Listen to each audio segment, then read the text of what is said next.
સરસ મજાના ડોડા આવી ગયા છે. દેશી ડોડા હા, અને બાફાના છે. આજ તો બાફીને ખાવાના છે. બાફેલા બહુ સ્વાદિષ્ટ લાગે. થોડુંક પાણી હોય, પછી એની ઉપર આ ફોતરા માળો કહેવાય, પછી એની માથે નાખવાના ડોડા ઉપર, અને ઉપર નિમક નાખવાનું. એટલે મસ્ત ડોડા બાફવાનું કામ ચાલુ થઈ ગયું છે ભાઈ. મસ્ત મજાના બફાઈ જાય દેશી ડોડા. હો,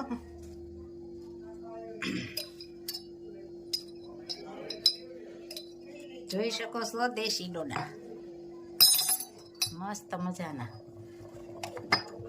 ભાવતા હોય કોમેન્ટ કરજો કે ભાવતા જ હોય બધાને. અહીંનું તો વસ્તુ આ બહુ ભાવે બધાને, સ્વાદિષ્ટ લાગે. સરસ મજાના બાફેલા ડોડા આપ જોઈ શકો છો. ડોડા બાફા નાખ્યા છે, બહુ સ્વાદિષ્ટ લાગે. શેકેલા ડોડા કરતાનો સ્વાદ ડબલ આવે.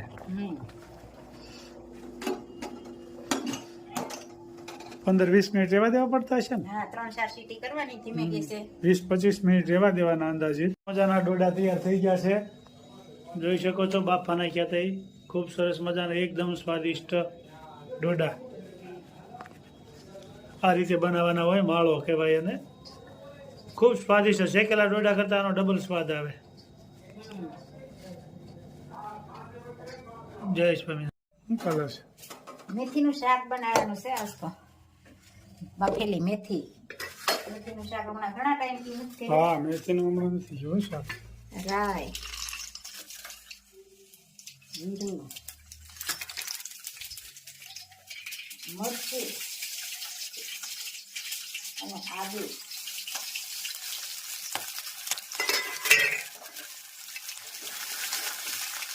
અને મસ્ત મજાની મેથી બાફેલી.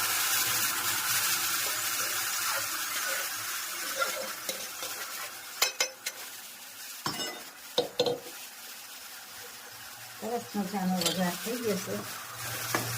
મીઠું બાફા નાખ્યું હોય. અત્યારે હળદર અને ધાણા જીરું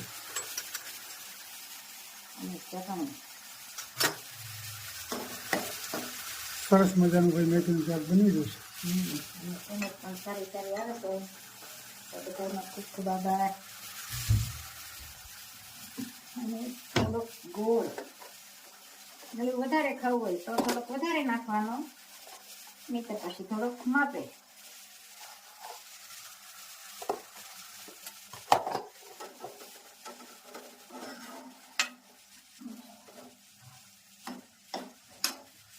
સરસ મજાનો વઘાર થઈ ગયો છે, જોઈ શકો છો. મસ્ત મજાનું મેથીનું શાક અને ચોખાની સેવ. અને સેવ પણ કહેવાય. વર્ષાબેન નો કોમેન્ટ હતી કે સેવ કહેવાય હતા. શેનું? આ ફરફર આપણે કહીએ ને, આ ફરફર એને સેવ સેવ આપણે ત્યાં ફરફર જ કહીએ બધા. ચોખાની સેવ કહેવાય એમ. ટીંડો. અને ટીંડોરાનો સંભારો કરવાનો છે ને, પાપડ તળવાના છે. અને મસ્ત મજાનો મેથીનો વઘાર. કાચલી તળાઈ જશે, જોઈ શકો છો. અને સંભારો પણ બનાવવાનો છે. મસ્ત મજાની વેફર ફરફર. પાપડ હોત છે ને? પાપડ હતા અને ફરફર. ચોખાની સેવ. સેવ ને આપણે ફરફર કહીએ. ચોખાની સેવ ઓર ફરફર.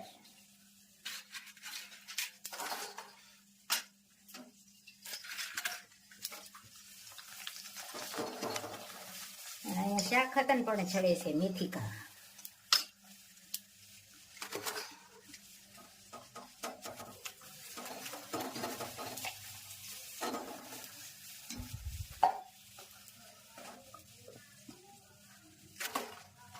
હવે સંભારો વઘારવાનો છે. સંભારો પણ જોઈ શકો છો.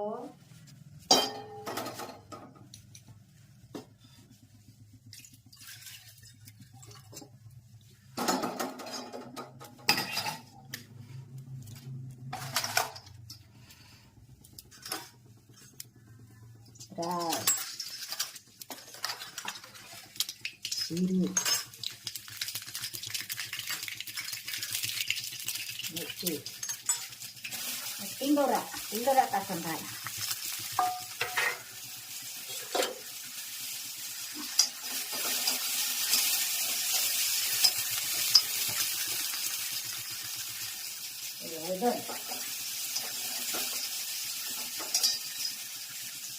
હળદર અને નિમક અને મસ્ત મજાના રોટલા બનાવશું. ટીંડોરાનો સંભારો અને મેથીનું શાક મસ્ત મજાનું. અને કોમેન્ટ હતી વર્ષાબેનની કે બાબુ તમે સુખડી સલાડામાં બનાવી પણ મુંબઈમાં સુગંધ આવી. ઓહો, સુગંધ તો બહુ આગળ રહી ગઈ, બહુ આગળ ગઈ. સુગંધ આગળ રહી ગયો. સરસ મજાનો સંભારો બની ગયો છે. સરસ મજાનો સંભારો અને ટીંડોરાનું શાક, મેથીનું શાક, ટીંડોરાનો સંભારો.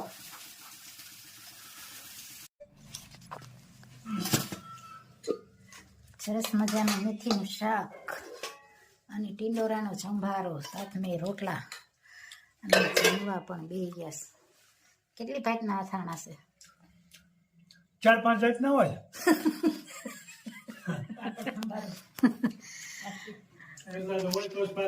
અમારા બાપ જમવા પણ બે ગયા. જઈ શકો છો.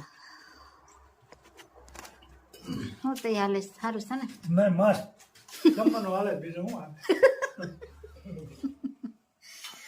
મેથીનું શાક ને બાજરાના રોટલા, સાથમાં છાશ.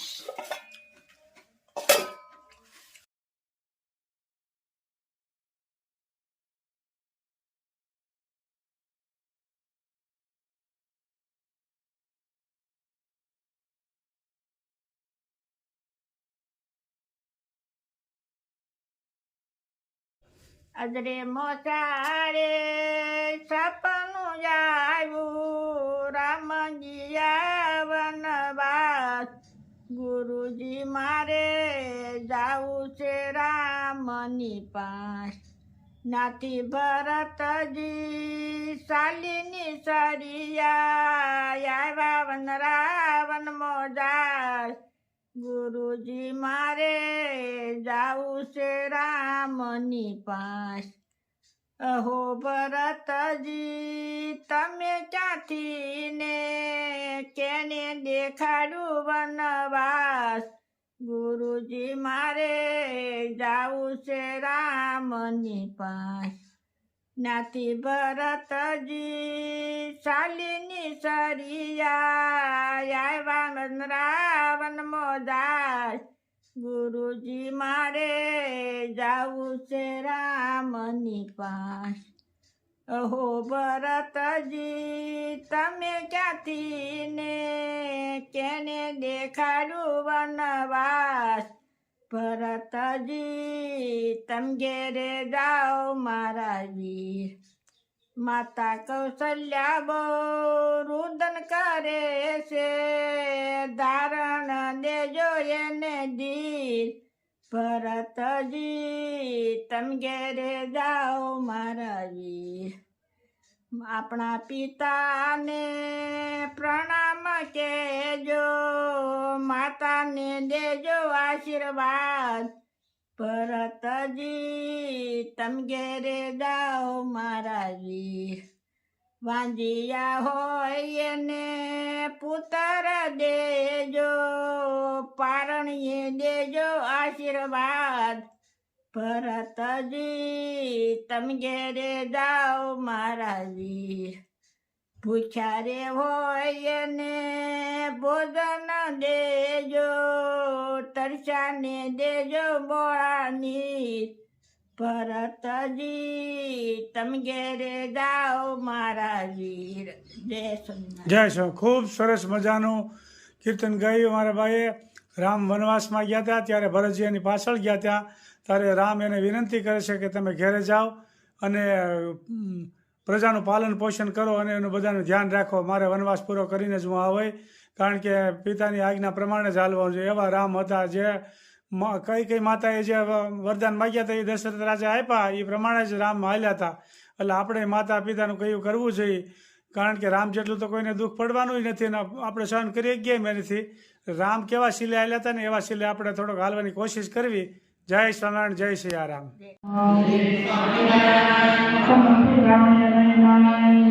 જય